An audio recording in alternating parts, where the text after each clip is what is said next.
အားလုံးပဲမင်္ဂလာပါခင်ဗျာကျွန်တော်ရဲ့ freestyle channel ကနေပြန်လည်ကြိုဆိုလိုက်ပါတယ်ကျွန်တော် YouTube channel လေးကို like subscribe လုပ်ပေးထားတဲ့ငွေချင်းအားလုံးကိုလည်းအထူးပဲကျေးဇူးတင်ပါတယ်ဒီကနေ့မှာတော့ YouTube မှာမြန်မာစာတန်းထိုးပြီးတော့ကြည်တန်နည်းလေးကိုမျှဝေပေးသွားမှာဖြစ်ပါတယ်ဒီလိုမြန်မာစာတန်းထိုးနိုင်ဖို့မိမိရဲ့ဖုန်းကို Unicode ပြောင်းထားဖို့လိုရပါမယ်ဒါမှတာလျင် Unicode ကိုမှန်ကန်စွာမြင်တွေ့နိုင်မှာဖြစ်ပါတယ်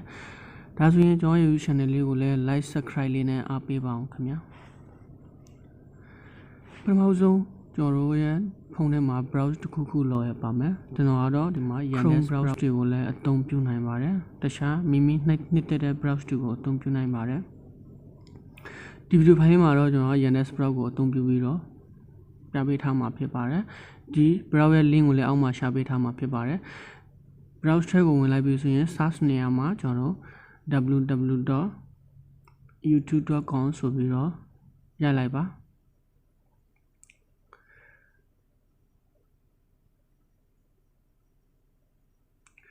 ဟုတ်ပြီကျွန်တော်တို့ browse ထဲကိုဒီလိုမြင်တွေ့ရမှာဖြစ်ပါတယ်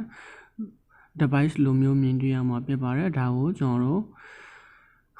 desktop site ပြောင်းပေးရမှာမယ်ကွန်ပျူတာလိုမျိုးပေါ့နော်အခု Yandex browse မှာကြတော့အောက်ဆုံးညာဘက်ဒေါင်းနာလေးမှာအဆက်ကလေး30ပါမယ်အဲ့နေရာကနေ desktop site ကိုပြောင်းပေးမယ်တခြား browse တွေမှာကြတော့အပေါ်မှာပေါ့နော်ညာဘက်အပေါ်ဒေါင်းနာလေးမှာအဆက်30ပါမယ်ခုက Yandex browse ကပုံစံတစ်မျိုးဆိုတော့တိတ်ပြီးတော့မကွာပါဘူးအဆက်ကလေး30ကိုနှိပ်လိုက်ပြီးဆိုရင်ဒီမှာ desktop version ဆိုတာကိုတွေ့ပါမယ်သို့မဟုတ် desktop site ဆိုတာတွေ့ပါမယ်တစ်ချက်ကလေးလုပ်ပေးလိုက်ပါဟုတ်ပြီတကယ်ချင်းနေကြည့်လိုက်ပါနော်ဒါဆိုရင်ကွန်ပျူတာလိုမျိုးပုံစံပြောင်းတော့ပြီပေါ့နော်ဒါဆိုရင်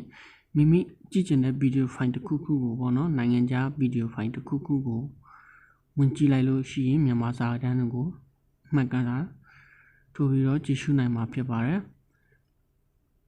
အခုကျွန်တော်ဒီ video file လေးမှာတော့ဒီ video file လေးကိုဖွင့်ပြပါမယ်နော် YouTube earring ဆိုတဲ့ video file လေးကိုတစ်ချက်ဖွင့်ပြပါမယ်ဟုတ်ပြီကျွန်တော်တို့ video file လေးတွေကိုရောက်ပြီပေါ့နော်အတန်ခဏပိတ်ထားလိုက်မယ်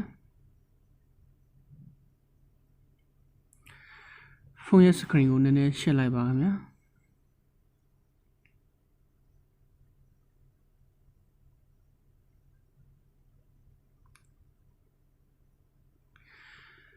ဒီညာဘက်ဒေါင်းနာလေးမှာပေါ့နော်ဒီကောင်လေးကိုတစ်ချက်ဖွင့်ပြလိုက်ပါတစ်ချက်ဖွင့်ပြလိုက်ပါဖွင့်ပြလိုက်ပြီဆိုရင်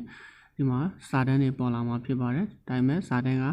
မြန်မာလိုမဟုတ်သေးပါဘူးမြန်မာလိုပေါ်ရင်အတွက်ဒီမှာ HD ပေါ့နော် setting ဆိုတဲ့ icon လေးကိုမြင်တွေ့မဲ့တစ်ချက်ကလေးလုပ်ပေးလိုက်ပါ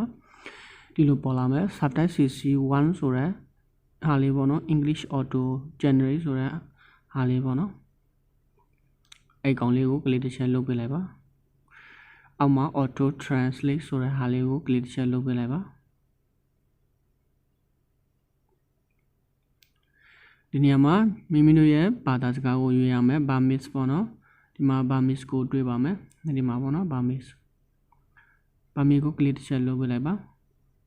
ဟုတ်ပြီတကယ်ချင်းတို့ကြည့်နော်ဒါဆိုရင်မြန်မာစာကိုမှန်ကန်စွာ